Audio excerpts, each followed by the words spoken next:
Assalamualaikum warahmatullahi wabarakatuh. Salam sejahtera dan salam sehat semuanya. Sebelumnya perkenalkan, saya Agung Kurniawan, Direktur Eksekutif untuk CropLife Indonesia.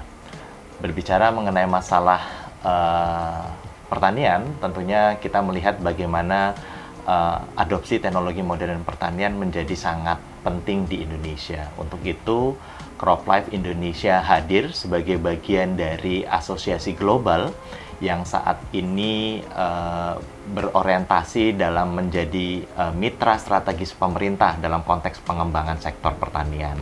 Kami adalah asosiasi non-profit yang memiliki 6 anggota, di mana semua anggota CropLife Indonesia berbasis kepada research and development. Kami berkomitmen menjadi mitra strategis pemerintah dalam pembangunan dan pengembangan sektor pertanian di Indonesia.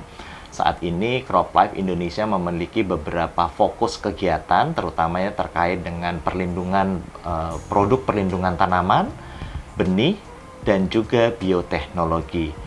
Dan secara umum, kami melakukan dan berkontribusi dalam membangun regulasi berbasis pengetahuan, ilmu pengetahuan, dan juga scientific based data, termasuk bagaimana memperkenalkan teknologi-teknologi modern pertanian dapat diaplikasikan dengan cara yang aman, efektif, dan efisien.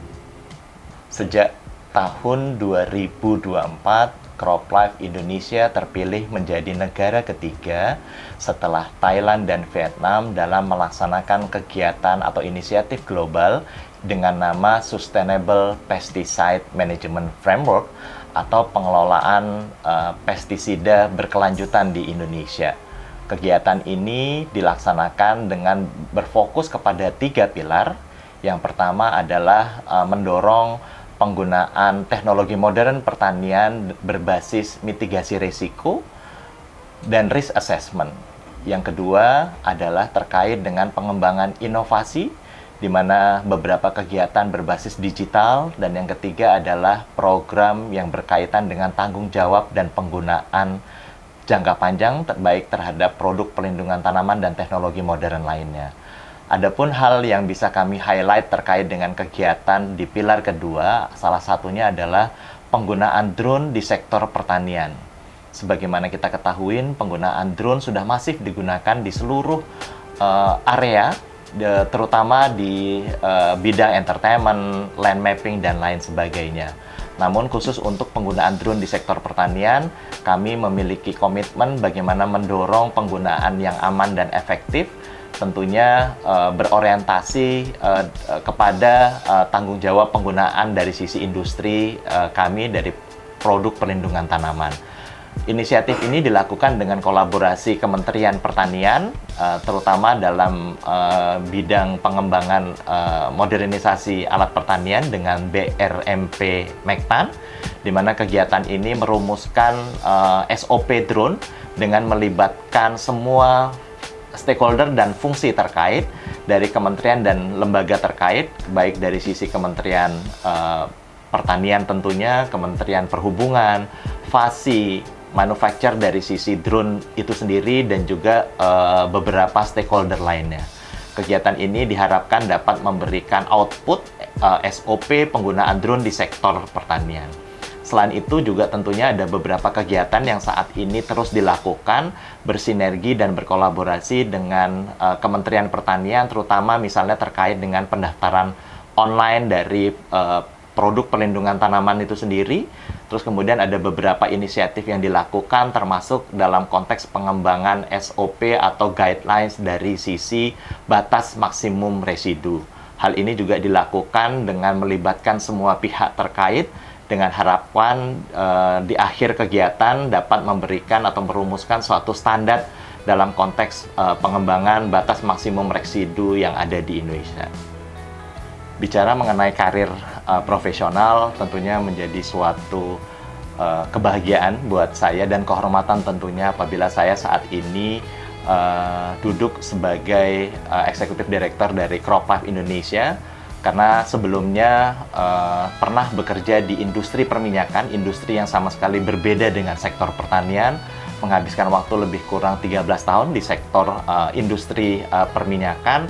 Tentunya banyak hal yang saya pelajarin, terutama bagaimana mendorong atau bagaimana industri berkomitmen terhadap keselamatan dan keamanan, tidak hanya terhadap diri sendiri, operator, dan juga lingkungan. Selama 13 tahun bekerja di industri perminyakan, tentunya banyak pengalaman yang bisa saya dapatkan, selain tentunya lebih banyak fokus terhadap berfokus kepada hubungan pemerintahan, hubungan terkait dengan di internal sendiri, juga dalam kegiatan sehari-hari juga di industri perminyakan banyak berkecimpung di sektor atau terutama fokus kepada program corporate social responsibility, di mana di tahun 2016 akhirnya saya memutuskan untuk bisa berpindah haluan dan dititipin amanah di CropLife Indonesia. Dan sejak saat itu, dari 2016 sampai saat ini, saya masih terus berkomitmen untuk mendorong pertumbuhan sektor pertanian melalui program-program yang dilaksanakan oleh CropLife Indonesia. Kita meyakinin bahwa pertanian memainkan peran yang sangat penting, tidak hanya untuk 270 juta penduduk Indonesia dalam konteks untuk pemenuhan pangan dan juga pakan. Tapi kita juga meyakinin bagaimana adopsi teknologi modern pertanian menjadi salah satu hal yang harus dilakukan. Di lain itu juga kita perlu melihat ada upaya atau dampak-dampak negatif yang mungkin terjadi. Untuk itu, CropLife Indonesia hadir bersinergi dengan pemerintah untuk menciptakan environment yang sehat tentunya, environment yang menjunjung tinggi etika dan juga compliance terhadap peraturan yang dilakukan oleh pemerintah, termasuk salah satunya adalah komitmen dari sisi industri terhadap tanggung jawab penggunaan atau penata layanan dari produk-produk yang digunakan. Kami berkomitmen bagaimana semua produk atau teknologi modern pertanian ini bisa memberikan manfaat yang efektif dengan tidak menghilangkan kewajiban atau komitmen kita dalam membangun environment yang baik dan sehat tentunya.